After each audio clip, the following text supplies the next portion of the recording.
बच्चों में अगर खाँसी साल भर में 6 से 8 बार आ रही है, बार-बार आ रही है और 6 से 8 बार साल भर में आ रही है, तो हम इसको रिकरेंस बोलते हैं। इसमें अगर बच्चे को जो खाँसी है वो 4 सप्ताह से ज़्यादा लग रही चल रही है, तो एक बहुत बड़ा रेड फ्लैग होता है। तो yes, 6 to 8 times in a year is recurrence. Parents कई बार कन्फ्यूज़ हो जाते हैं कि यार मेरे बच्चे को बार-बार सर्दी हो रही है, नहीं हो रही है, तो क्या ये एब्नॉर्मैलिटी है मेरे बच्चों में? तो देखिए, बिल्कुल नॉर्मल हो सकता है। बच्चे को 6 से 8 बार साल भर में सर्दी-खाँसी हो सकता है। पर हमको ये ध्यान रखना है कि कौन-सी सर्दी-खाँसी नॉर्मल है और कौन-सी सर्दी-खाँसी अबनॉर्मल है। देखिए, अगर सर्दी-खाँसी सिर्फ़ 2-3 दिन के लिए आ रही है, टेम्परेरी आ रही है और जो 2 सर्दी-खाँसी के इवेंट्स के बीच का जो बीच का टाइम है, उसमें बच्चा कंप्लीटली स्वस्थ है, एक्टिविटी अच्छी है, ग्रोथ अच्छी है, डेवलपमेंट अच्छा है, तो it's completely normal. We need not to worry. पर अगर हमको लग रहा है कि जो सर्दी-खाँसी का एपिसोड है, वो बहुत लंबा चल रहा है, ठीक है? बच्चे को साँस लेने में तकलीफ़ हो रही है, बच्चे को घबराहट फ़ील होती है, बच्चा थोड़ा दौड़ता है तो साँस फूलने लग जाती है, बच्चे को सिम्पटम्स नाइट में बहुत ज़्यादा आने लग जाते हैं। तो ये सभी पॉइंटर्स हैं कि नहीं, देयर इज़ सम प्रॉब्लम, ठीक है? और ये हमको ध्यान रखना है कि बच्चे को बुखार के साथ सर्दी-खाँसी आ नहीं रहा है। अगर बच्चे को बुखार है और अगर 3 दिन से ज़्यादा का बुखार है, तो ये भी एक रेड फ्लैग होता है जिसमें हमको नियरेस्ट डॉक्टर से मिलना चाहिए, क्योंकि ये अपर रेस्पिरेटरी ट्रैक्ट का इन्फेक्शन हो सकता है, बैक्टीरियल इन्फेक्शन हो सकता है या हो सकता है कि इन्फेक्शन कोई डीप सीटेड हो। तो ये डिफरेंशिएट करता है नॉर्मल सर्दी-खाँसी को जो प्रॉब्लमैटिक सर्दी-खाँसी से। माँ-बाप कई बार कन्फ्यूज़ रहते हैं कि आखिर ये सर्दी-खाँसी हो क्यों रही है? तो सबसे कॉमन कारण होता है वायरल इन्फेक्शन। हमारी कम्युनिटी में 200 से भी ज़्यादा वायरस कॉमन हैं जो सर्दी-खाँसी में इम्प्लिकेटेड हैं। और वायरस इन्फेक्शन में बहुत ज़्यादा घबराने की ज़रूरत नहीं होती, सिर्फ़ सिम्प्टोमेटिक सपोर्टिव ट्रीटमेंट देना होता है, उसमें ठीक हो जाते हैं। दूसरा जो बड़ा कारण मैं आपसे डिस्कस करना चाहूँगा, जिसमें मेडिकल बहुत इंपॉर्टेंट रोल प्ले करता है, वो ईएनटी से रिलेटेड कारण। जैसे कि बार-बार टॉन्सिल्स का बढ़ना, एडिनॉइड्स होते हैं हमारे, वो बार-बार बढ़ जाएँ या एक होता है डेविएटेड नेज़ल सेप्टम। ये सही इन सभी कंडीशन में बच्चे को बार-बार सर्दी-खाँसी होती है। तीसरा एक होता है एलर्जीज़। एलर्जीज़ जिस जिस तरह से हमारे देश में रैपिड अर्बनाइज़ेशन हो रहा है, ठीक है? हम जितना क्लीनलीनेस की तरफ जा रहे हैं, तो ये क्या होता है कि वक़्त के साथ-साथ बच्चे को जल्दी उम्र में एक्सपोज़र होता है एलर्जेंस का। एक एलर्जेंस होता है जैसे हाउस डस्ट माइट, जो बहुत कॉमनली इम्प्लिकेटेड है हमारी पीडियाट्रिक एलर्जीज़ में। तो एलर्जिक डिसऑर्डर बहुत कॉमन कारण है जिससे बार-बार सर्दी-खाँसी होता है। चौथा, अस्थमा। अस्थमा एक ऐसा विकार है जिसमें जो फेफड़ों की छोटी-छोटी ट्यूब्स होती हैं, जैसे हम साँस लेते हैं, उसमें इन्फ्लेमेशन हो जाता है और स्पैज़म हो जाता है, ब्रोंकोस्पैज़म बोलते हैं। इसके कारण वो ट्यूब्स छोटी हो जाती है, एयर ट्रैपिंग होती है, बच्चे को साँस लेने में तकलीफ़ होती है और बच्चा जब साँस लेता है, उसमें सीटी की आवाज़ आती है। तो ये कॉमन कारण होते हैं जो बार-बार सर्दी-खाँसी बच्चों में क्रिएट करते हैं।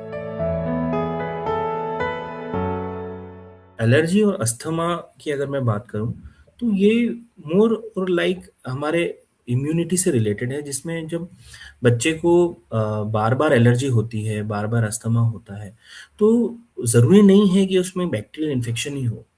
राइट?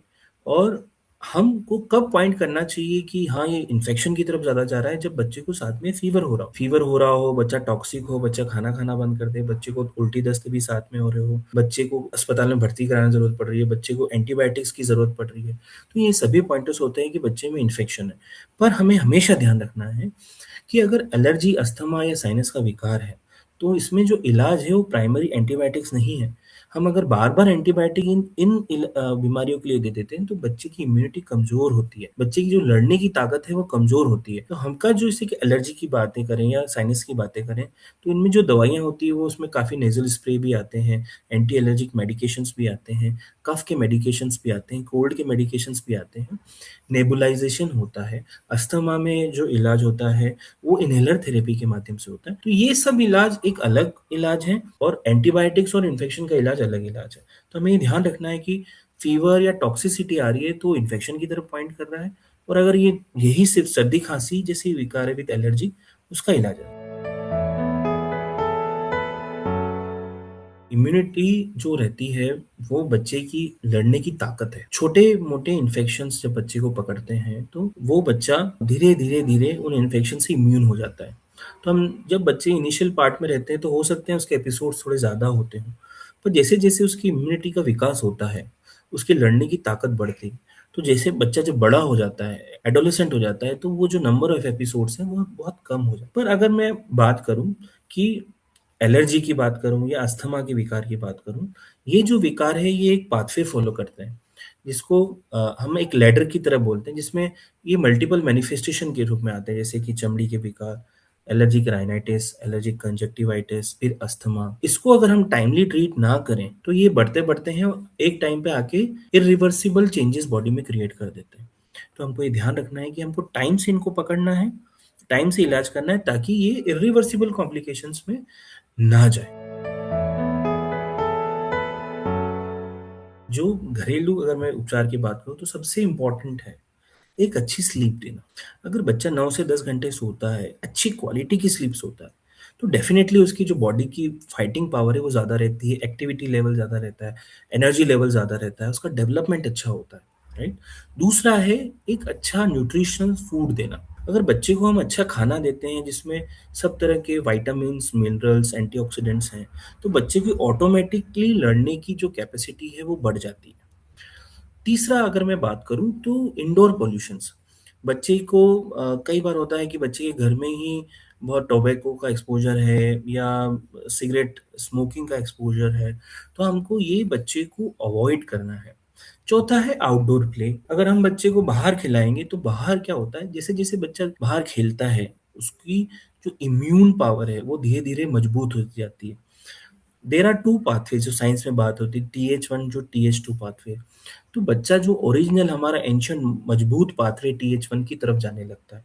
तो हमको कोशिश करनी है कि बच्चे को अच्छे से बाहर खिलाएँ, एक अच्छी स्लीप दें, एक अच्छा भोजन दें, बच्चे के साथ टाइम स्पेंड करें। जैसे नाइट का जैसे जो डिनर टाइम होता है, वो साथ में बैठ के खाना। तो इससे बच्चे की हैबिट्स अच्छी डेवलप होती है, अच्छी हैबिट से उसका विकास अच्छा होता है और अच्छे विकास से एक अच्छा इम्यून सिस्टम डेवलप। हमारे बच्चे को जो सर्दी-खाँसी हो रही है, क्या वो टेम्परेरी है? हमारा बच्चा नॉर्मल टाइम में क्या खेलता-कूदता अच्छे से, उसके एनर्जी लेवल्स अच्छे हैं, वो डेवलपमेंट अच्छे से हो रहा है, ग्रोथ अच्छे से हो रहा है।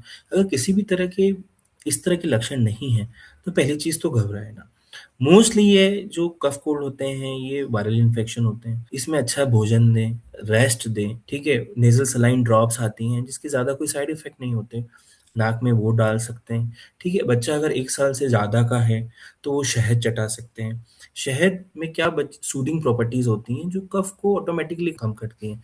घर में छोटे-छोटे जैसे अदरक, शहद जो इम्यूनिटी बूस्ट भी करते हैं, ये खिला सकते हैं। अच्छा भोजन, अच्छी स्लीप की जो मैं आपको फ़ोकस कर ही रहा हूँ, स्क्रीन टाइम कम पे मैं आपको फ़ोकस कर ही रहा हूँ। तो ये सब जो चीज़ें हैं, ये मोटी-मोटी एक-दूसरे से लिंक्ड हैं और हमको कोशिश करना है कि हम इंडोर पॉल्यूशन को मिनिमम से मिनिमम कर सकें।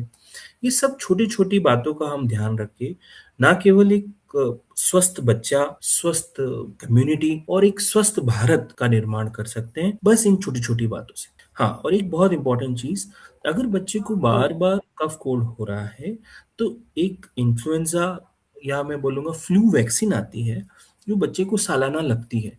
तो वो ज़रूर कोशिश करें पेरेंट्स कि वो फ्लू वैक्सीन ज़रूर लगवाएँ।